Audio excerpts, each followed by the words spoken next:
السلام علیکم جماعت ہشتم۔ کل ہم نے باب نمبر 2 زمینی حد و حال میں تبدیلی لانے والے کارکن شروع کیا تھا۔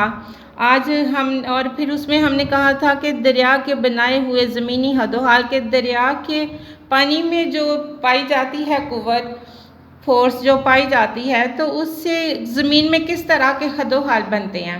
پہلے تو ہم نے پڑھا تھا کہ دریا اپنی تحلیق کے بعد 3 قسم کے کام سر انجام دیتا ہے۔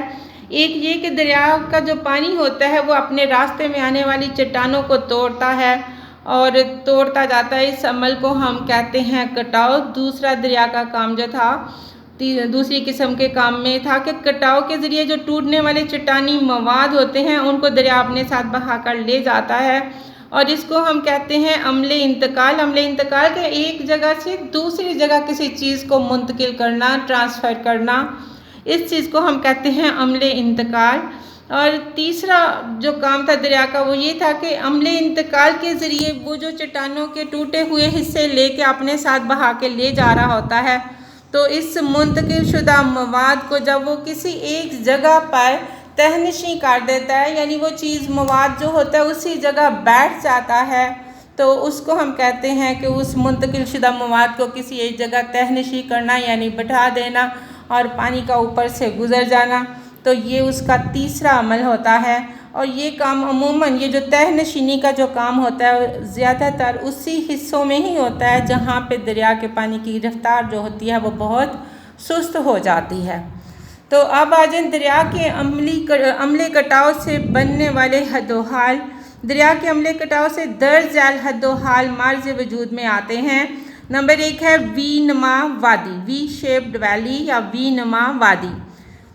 پہاڑی علاقوں میں دریا کی توڑ پھوڑ کی وجہ سے اس کی گزرگاہ اترائی کی طرف گہری ہونا شروع ہو جاتی ہے، اترائی کی طرف کہ پہاڑ کو آپ کو معلوم ہے سلوپ ہوتی ہے، تو جہاں پہ سلوپ نیچے کی طرف آ رہی ہوتی ہے ہم اسے کہتے ہیں اترائی۔ پہاڑی علاقے میں دریا کی توڑ پھوڑ کی وجہ سے اس کی گزرگاہ اترائی کی طرف گہری ہونا شروع ہو جاتی ہے اور اس کی شکل انگریزی کے حرف وی کی مانند ہو جاتی ہے، اسے وی نما وادی کہتے ہیں۔ پاکستان میں ایسی وادیاں عام طور پر شمالی علاقہ جات میں پائی جاتی ہیں۔ اگر یہ وادی بہت گہری اور تنگ ہو تو اسے گارج کے نام سے پکارا جاتا ہے۔ اگر آپ یہ دریا کے عمل سے بننے والے چند حد و حال میں دیکھیں تو یہ پہاڑی ہے، اگر یہاں سے جو دریا کا پانی نیچے کی طرف آ رہا ہے یہ اترائی، یہ جو نیچے کی طرف آ رہی ہے چٹان تو یہ اس کو ہم اترائی کہتے ہیں۔ تو اس نیچے آپ دیکھیں تو پانی جو ہے وہ وی شیپ میں بنا ہوا ہے، تو اس سے ہم کہیں گے وی شیپڈ ویلی۔ یہ علاقہ جو ہوگا سارے کا سارا یہ وی شیپڈ ویلی کہلائے گا۔ پھر آ جائیں نمبر 2 آبشار۔ دریا کا فرش سخت اور نرم چٹانوں پر مبنی ہوتا ہے۔ دریا کا جو فرش ہوتا ہے وہ سخت اور نرم چٹانوں پر مبنی ہوتا ہے۔ بعض اوقات سخت فرش کے نیچے نرم چٹانوں کا سلسلہ کافی گہرائی تک پایا جاتا ہے۔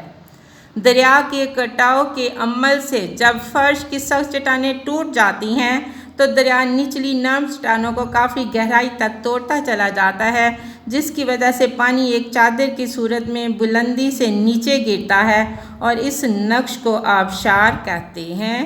اگر آپ یہ چیز دیکھیں یہ یہاں سے دریا نکل رہا ہے اور سخت چٹانوں کو توڑتا ہوا اس نے ادھر بالکل فلیٹ سا ایریا کر دیا۔ اب وہ جب سخت چٹان اوپر سے ٹوٹ گئی ہے اور نیچے فلیٹ سا ایریا ہو گیا ہے گہرائی میں، تو اس سے جب دریا یہاں پہ آ کے ایک دم سے نیچے گرے گا تو وہ آبشار کہلائے گا۔ تو پیارے بچوں آج کا سبق ہم یہاں تک ہی رکھیں گے، باقی کے پوائنٹس ہم کل انشاءاللہ ڈسکس کریں گے۔ اللہ حافظ۔